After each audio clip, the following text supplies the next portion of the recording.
Hello folks, and welcome to this week's Music Alerts video where I tell you what physical music product I've received through the post this week. And this week, well, got lots of CDs for you this time around, got some vinyl too. Well, let's begin with a book. Published by Omnibus and spanning 264 pages, this book is called My Mama Cass, a Memoir. And remember that title, would you? This book has been written by Mama Cass's daughter, one Owen Elliott Google. This is a sad tale, an uncomfortable tale, a tale of loneliness, but also passion, ambition, and lots of love. So you get to hear how the Mamas and the Papas were initially only going to be a trio because John Phillips of that band thought Mama Cass's looks didn't fit the band. Her eyes were too close together. That was one fiction.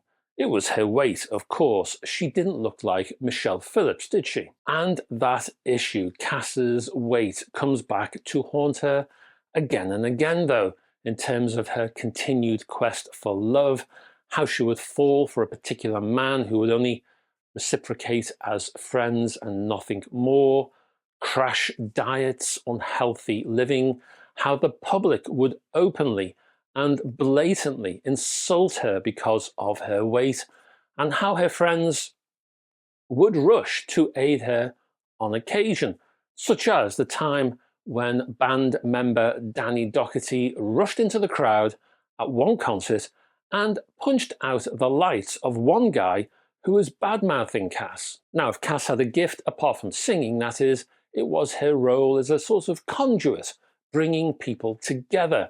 Crosby, Stills and Nash's sound was first realised by Mama Cass, according to Graham Nash, for example. She would have made a great record producer, I reckon. Make no mistake, though, this is a daughter's memoir. It is not a Mama Cass biography.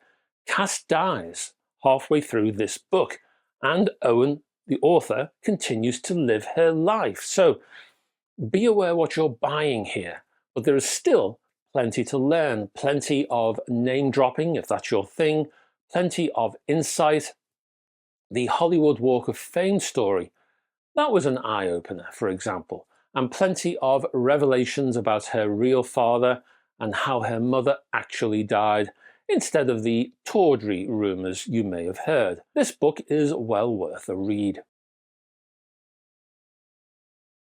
From the Kent label comes Bob Crewe's 60s Soul Sounds. Now, Crewe is oft associated with the likes of Frankie Valli, Mitch Ryder, people like that. But he also produced some hidden gems from well-known names like Benny King, Jerry Butler and Barbara Lewis. This 24-track compilation reveals all. Also on Kent is Thom Bell's Didn't I Blow Your Mind? The Sound of Philadelphia Soul, 69 to 83. A 20-track compilation. This CD has been put together by Bob Stanley.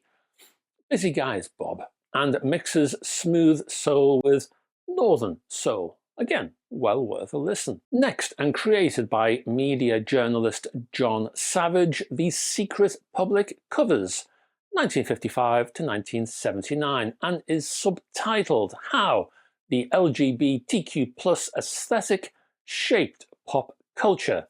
Above all, this was a hidden culture, full of codes, full of insinuations, and lots of dodging of the law. And it connects with a new Savage book out this June, as I'm making this video, out next month on that very subject, so watch out for that book. This 41-tracker compilation includes songs from the likes of Tom Robinson, Lou Reed, Leslie Gore, Joe Meek, Grace Jones and many more. Over to Australia now. On playback comes Curtis Mayfield and The Songs Of.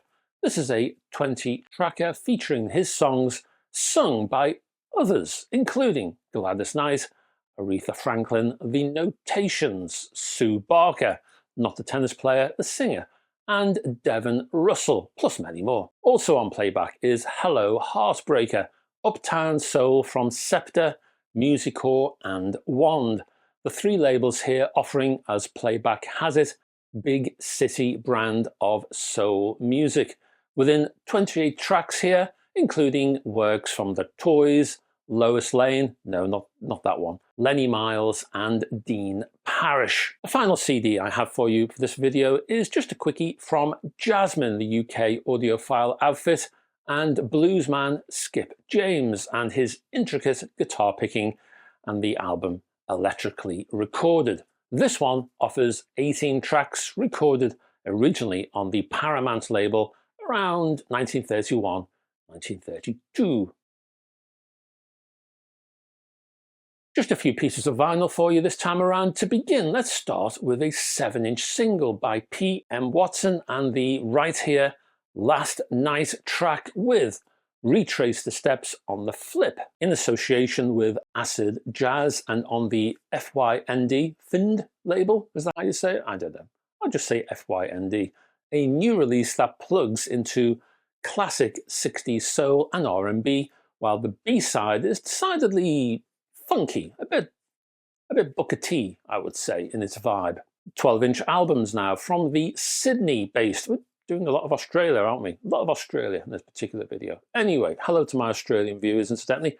And the Sydney-based Babitha now, and brace yourself for a whole heap of alt country via the limited edition release. And when I say limited, well, I have number 88 of 400. The album The Brighter Side of Blue is presented on the Impressed label.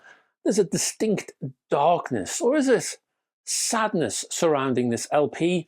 Songs delivered from a dream state almost.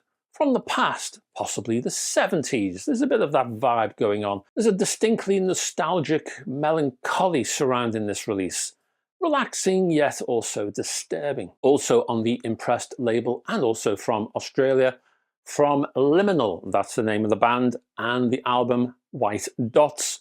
On an even more limited release, I have number 38 of just 100, would you believe? Mixing psychedelic rock with a West Coast kickback and slightly experimental vibe that I would almost expect someone like Third Man to release. Again, there's a kind of dreamy, spaced out, not quite on this planet feeling from the songs here. Even the high energy rock out excursions here have an otherworldly delivery with a streak of Zappa running through it. And finally, from the Modern Jazz and Folk Ensemble Volume 1, presented by Sean Kahn on Acid Jazz, presents mostly modern takes, mainly covers, not exclusively, but mainly covers from the likes of Nick Drake, John Martin, Sandy Denny, Terry Cox, John Renbourn and Bert Jansch.